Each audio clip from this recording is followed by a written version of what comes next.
रानी सुलेखा अपने महल के कक्ष में उदास बैठी हुई थी कि तभी रानी सुलेखा का पति राजा विक्रम कक्ष में आकर रानी सुलेखा से बोला,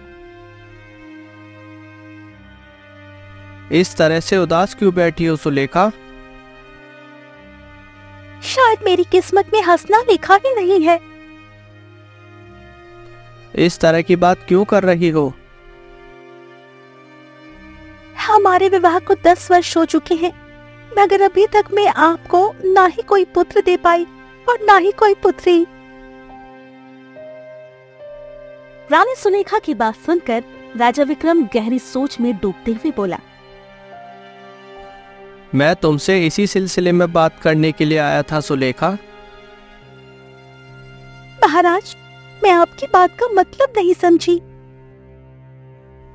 सुलेखा, हमारे महल के राजगुरु का भी यही कहना है कि अब मुझे कोई संतान हो जानी चाहिए और हमारे विवाह को भी 10 वर्ष हो चुके हैं, तो मुझे नहीं लगता कि अब तुम्हारी कोई संतान होगी, इसलिए मुझे दूसरा विवाह कर लेना चाहिए।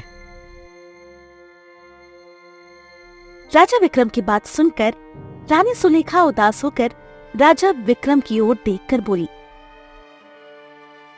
मैंने आपको कभी दूसरा विवाह करने से रोका है क्या? तुम मुझे दूसरा विवाह करने से रोक भी नहीं सकती रानी सुलेखा। आप महाराज हैं और महाराज को आम मनुष्य से अलग तरह के अधिकार मिले हुए हैं, लेकिन क्या आप अपने शिकार के कार्यक्रम को रद्द कर देंगे? यह कैसी बात कर रही हो रानी सुलेखा? तुम जानती ही हो कि शिकार करना हमारा शौक है, लेकिन अगर तुम चाहती हो कि मैं अपने शिकार करने का कार्यक्रम रद्द कर दूं, तो मुझे कोई आपत्ति नहीं। रानी सुलेखा अपने पति राजा विक्रम की ओर बहुत गौर से देखते हुए बोली, नहीं, आप इस राज्य के महाराज हैं और शिकार खेलना आपके बचपन का शौक है। आप आराम से शिकार पर जाइए और शिकार से लौटने के बाद दूसरे विवाह की तैयारी शुरू कर दीजिए। मुझे लगा था कि तुम मुझे शिकार पर जाने के लिए मना करोगी। शायद तुम मेरे दूसरे विवाह से पहले मेरे साथ कुछ समय बिताना चाहोगी, परंतु कोई बात नहीं, जैसी तुम्हारी मर्जी। मैं अपने सैनिकों के साथ शिकार करने ही जा रहा हूँ।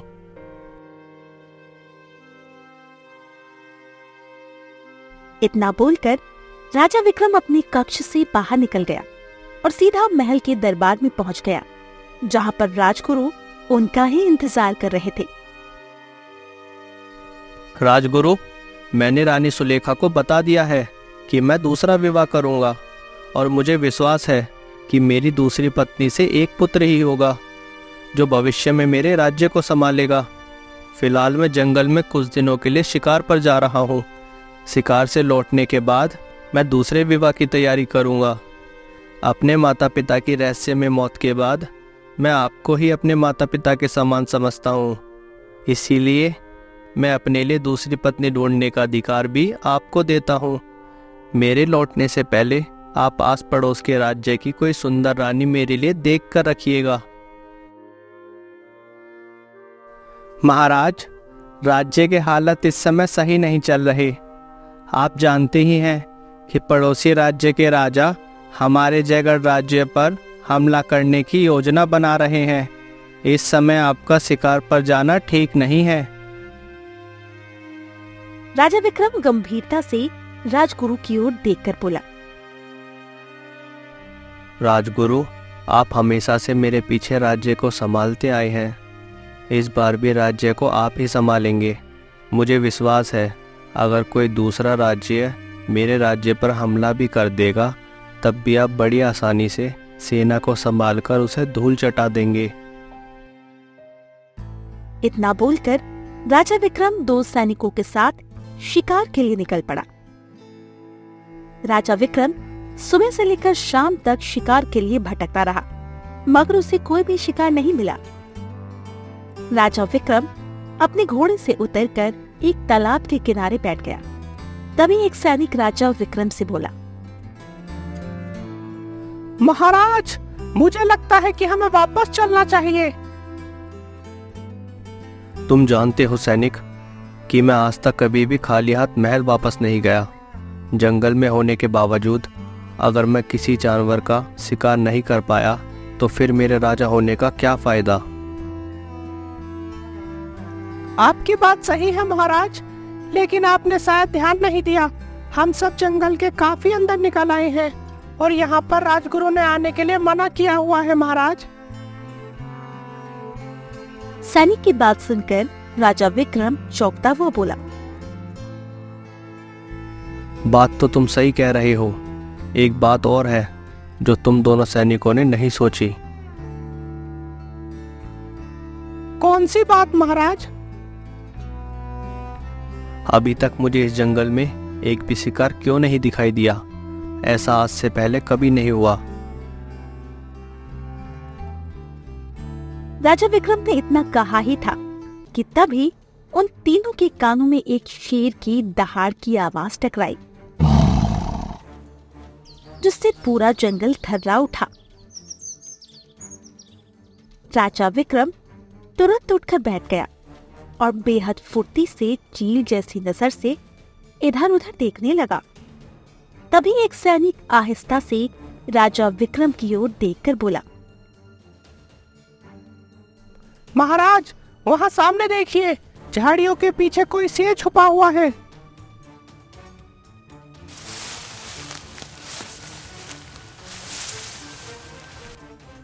मैं शेर और शेरनी को परखने में माहिर हूँ। झाड़ियों में खड़ा हुआ कोई शेर नहीं बल्कि एक शेरनी है। महाराज, राजगुरु ने इस जंगल में शेरनी का शिकार करने के लिए मना किया हुआ है। सैनिक की बात सुनकर राजा विक्रम चिल्लाकर बोला, अपनी बकवास बंद करो। माना कि मैं राजगुरु का सम्मान करता हूँ, मगर इतना भी नहीं कि मैं उनके हर आदेश का पालन करूँ। राजा मैं हूँ, राजगुरु नहीं। मैं यहाँ शिकार करने आया हूँ और शिकार करके ही जाऊंगा।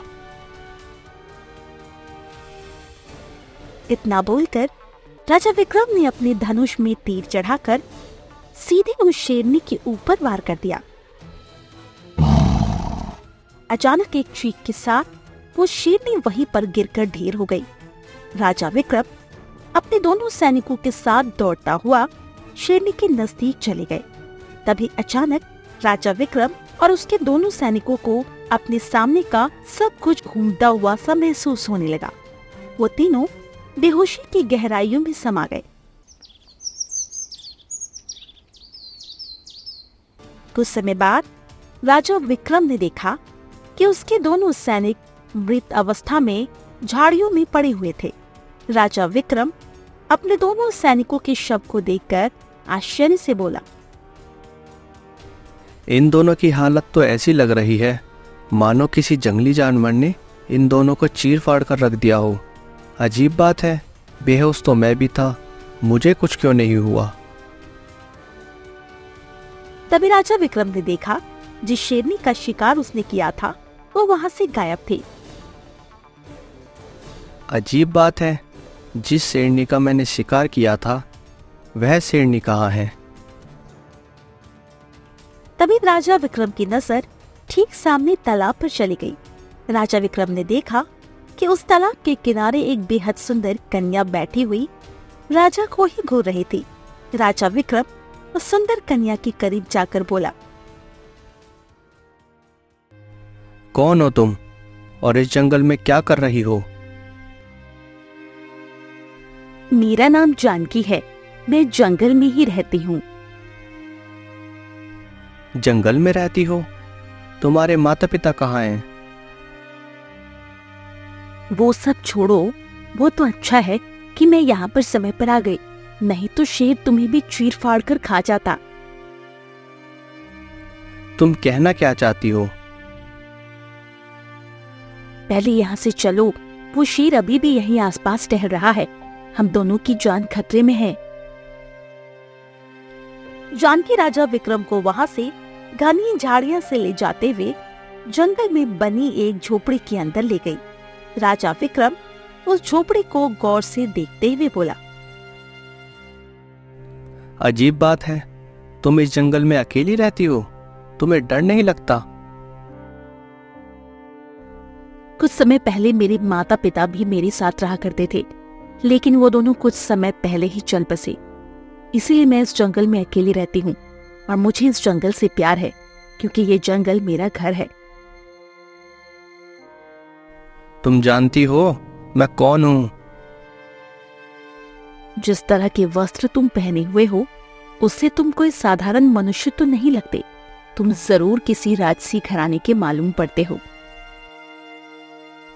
राजा विक्रम मुस्कुराते हुए बोला, मैं जयगढ़ का राजा महाराज विक्रम हूँ। यह जंगल मेरे ही राज्य के अधीन आता है। ये सुनकर जानकी बुरी तरह से डर गई और राजा विक्रम से क्षमा मांगती हुई बोली, मुझे क्षमा कीजिएगा महाराज, मुझे नहीं पता था कि आप महाराज हैं। मैं आपसे पता नहीं कितने बुरे तरीके से बात कर रही थी। तुम्हें मुझसे क्षमा मांगने की कोई आवश्यकता नहीं है। कृपया करके मुझे माफ कर देना महाराज। वैसे महाराज, आप जंगल में क्या करने के लिए आए थे? मैं अपने सैनिकों के साथ जंगल में शिकार करने के लिए आया था और मैंने एक शेरनी के ऊपर तीर भी चलाया था। शेरनी मेरी आंखों के सामने घायल होकर चीखती हुई जमीन पर गिर पड़ी, मगर मैं और मेरे दोनों सैनिक जैसे ही वहां पहुंचे तो अचानक बेहोश हो गए। आंख खुलने पर मैंने देखा कि वह शेरनी गायब थी और मेरे दोनों सैनिक बड़ी ही बुरी अवस्था में मरे पड़े थे।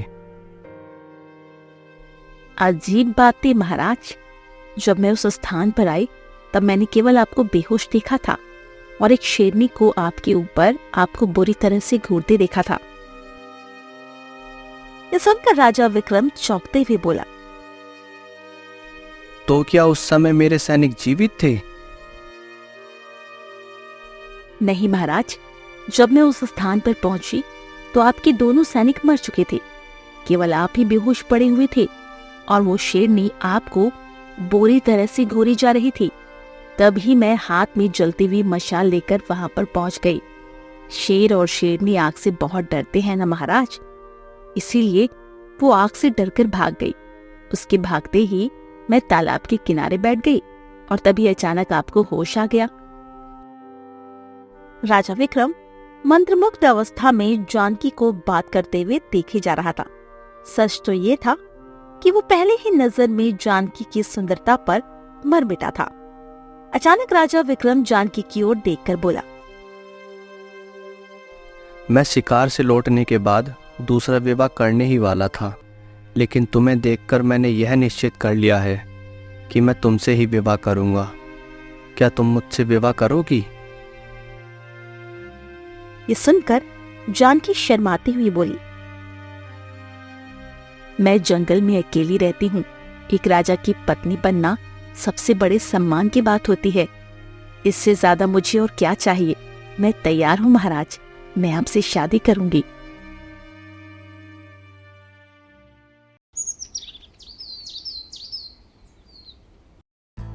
राजा विक्रम जानकी को राजमहल ले आया।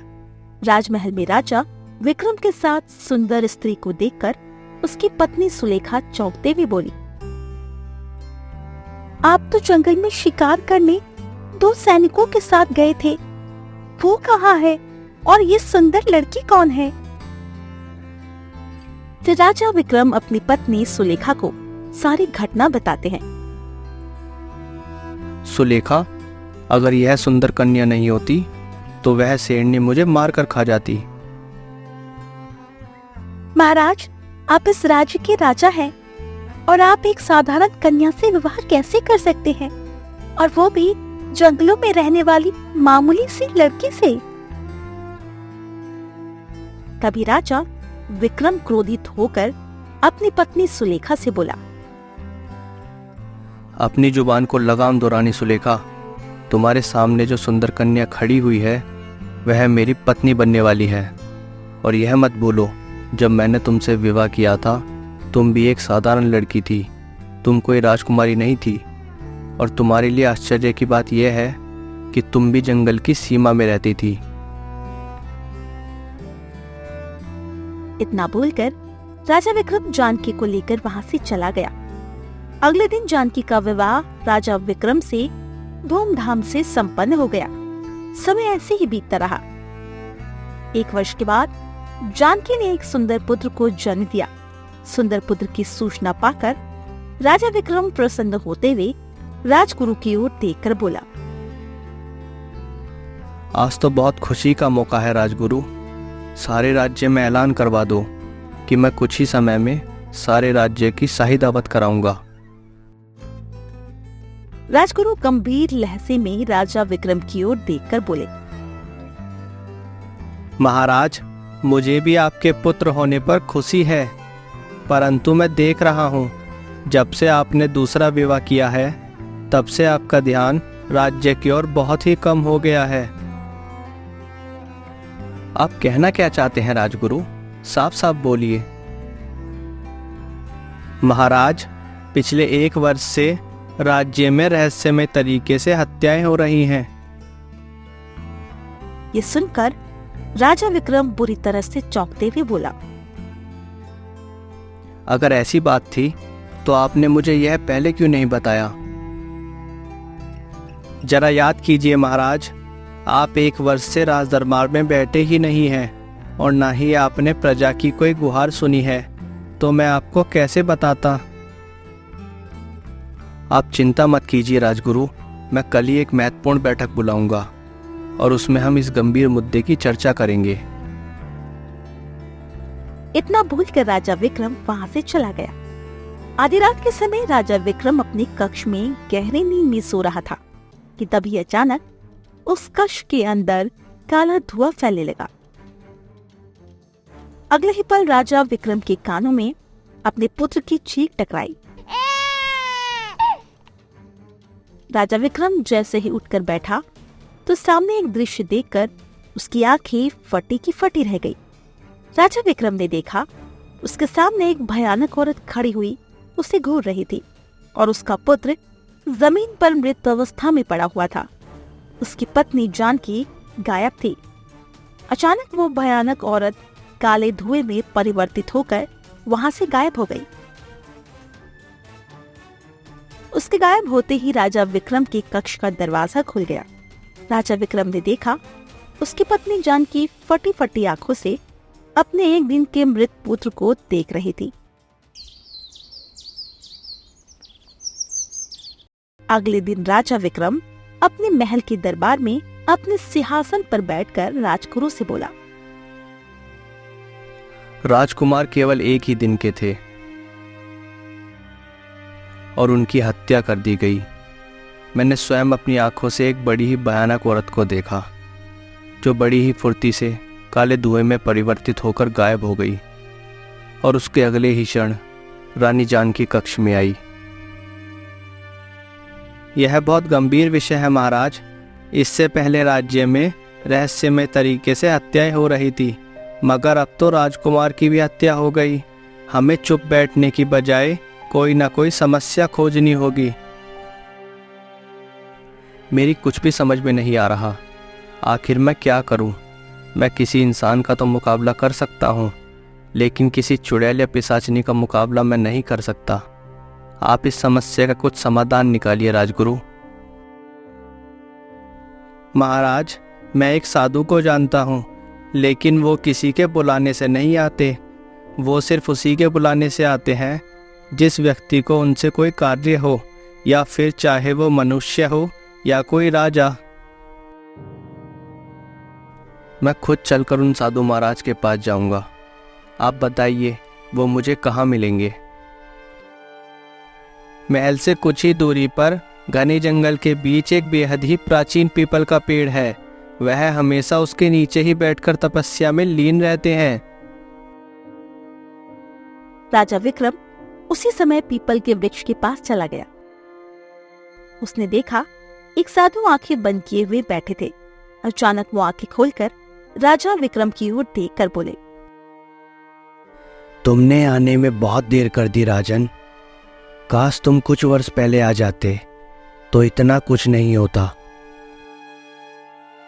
ये सुनकर राजा विक्रम चौंकते हुए बोला, साधु महाराज, मैं आपकी बात का मतलब नहीं समझा। समझने और समझाने का समय बीत चुका है। अगर आप आज मुझसे मिलने नहीं आते तो विश्वास कीजिए, आज की रात आपकी आखिरी रात होती। अब चलिए मेरे साथ। फिर राजा विक्रम साधु महाराज को अपने साथ महल ले आया। राजमहल के राज दरबार में कदम रखते ही साधु राजा विक्रम की ओर देखकर बोले, तुम्हारे महल के अंदर एक डायन का वास है। ये सुनकर राजा विक्रम बुरी तरह से चौंक पड़ा और साधु महाराज की ओर देखकर बोला, यह आप कैसी बात कर रहे हैं साधु महाराज? डायन का वास, और वो भी मेरे महल में? हाँ राजन, मैं बिल्कुल सही कह रहा हूँ। क्या तुमने कल रात एक बड़ी ही भयानक शक्ल वाली औरत नहीं देखी? हाँ साधु महाराज, देखी थी। तभी राजगुरु साधु की ओर देखकर बोले, साधु महाराज, आपकी बात बिल्कुल सही है। इस महल में एक डायन का ही वास है और मुझे पूरा शक है वह डायन और कोई नहीं बल्कि महाराज की दूसरी पत्नी रानी जानकी है। अपनी हद में रहिए राजगुरु। आप जानते हैं आप क्या कह रहे हैं? मैं बिल्कुल सही कह रहा हूँ महाराज। रानी जानकी जब से आई है तब से ही इस राज्य में रहस्यमय हत्याओं का सिलसिला प्रारंभ हुआ है। और आपने स्वयं मुझे बताया कि जब आपने भयानक औरत को देखा उस समय रानी जानकी अपने कमरे में मौजूद नहीं थी और उसके गायब होते ही अचानक वह कक्ष में आ गई। इस बात का क्या संकेत मिलता है? तभी साधु रहस्यमयी अंदाज में राजा विक्रम की ओर देखकर बोले, अपनी दोनों पत्नियों को यहाँ तुरंत बुलाओ। तुम्हारी दोनों पत्नियों में से एक पत्नी डायन है। कुछ ही देर में राजा विक्रम की दोनों पत्नियां रानी सुलेखा और रानी जानकी साधु के सामने खड़े हुई थी। साधु उन दोनों की ओर देखकर रहस्यमयी अंदाज में बोले,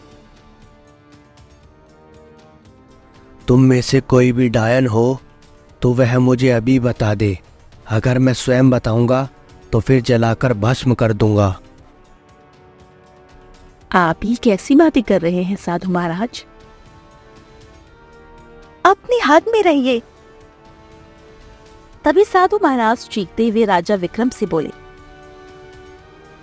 राजन, तुम्हारी दोनों पत्नियों में से एक पत्नी डायन है और उस डायन पत्नी का नाम है रानी सुलेखा। ये सुनकर राजगुरु और राजा विक्रम पूरी तरह से आश्चर्य में पड़ गया। तभी अचानक साधु ने अपनी पोटली से शमशान की राख निकाली और रानी सुलेखा के ऊपर फेंक दी। अचानक रानी सुलेखा का चेहरा बेहद भयानक हो गया। रानी सुलेखा का भयानक चेहरा देखकर राजा विक्रम बुरी तरह से चौंक पड़ा, क्योंकि ये वही भयानक चेहरा था जो उसने कल रात देखा था। अगले ही पल रानी सुलेखा के शरीर में आग लग गई और वो कुछ ही देर में जलकर राख बनकर हवा में उड़ गई। तभी साधु रहस्यमयी अंदाज में राजा विक्रम की ओर देखकर बोला, महाराज, रानी सुलेखा एक डायन माँ की पुत्री थी जो जंगल की सीमा में रहती थी। जिस समय आपने उसे देखा उस समय वह सुंदर रूप में थी।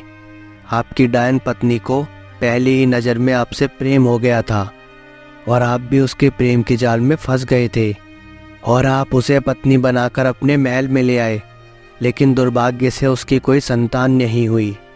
जब आपने उससे दूसरी विवाह की बात की तब वह अंदर ही अंदर बहुत बुरी तरीके से जल गई और आपसे बदला लेने का ठान ली। क्योंकि वह एक इंसान नहीं, एक डायन थी, इसलिए उसने आपसे शिकार पर जाने के लिए कहा। जब आप शिकार पर गए तब आपने वहाँ एक शेरनी को देखा। वह शेरनी और कोई नहीं बल्कि आपकी डायन पत्नी सुलेखा थी, जो शेरनी के रूप में आपको मारना चाहती थी। लेकिन सौभाग्य से आपकी दूसरी पत्नी रानी जानकी हाथ में मशाल लिए उसके पास पहुंच गई तो वह वहां से भाग गई, क्योंकि शेरनी के रूप में वह उसका कुछ नहीं बिगाड़ सकती थी। फिर आप जानकी को अपनी पत्नी बनाकर महल ले आए तो आपकी पहली डायन पत्नी सिर्फ आपके पुत्र होने का इंतजार कर रही थी। पुत्र होने के पश्चात ही उसने उसे मार डाला। अगर आज मैं इसे नहीं मारता तो वह आपको भी मार डालती। और तो और आपके माता पिता की हत्या भी आपकी पहली पत्नी ने ही की थी, क्योंकि वो लोग उसका रहस्य जान गए थे। इसलिए मैंने आपसे कहा था, अगर आप कुछ वर्ष पहले आ जाते तो आपके लिए ज्यादा बेहतर होता। इसका मतलब जब महाराज ने दूसरा विवाह किया तब वह जानबूझकर प्रजा में दहशत फैला रही थी, ताकि सारा का सारा शक महाराज की दूसरी पत्नी जानकी के ऊपर आए। आपने बिल्कुल सही कहा राजगुरु, ऐसा ही था। इतना बोलकर साधु महाराज वहां से चले गए। कुछ वर्ष बाद रानी जानकी ने एक सुंदर पुत्र को जन्म दिया और फिर राजा विक्रम और रानी जानकी खुशी खुशी से रहने लगे।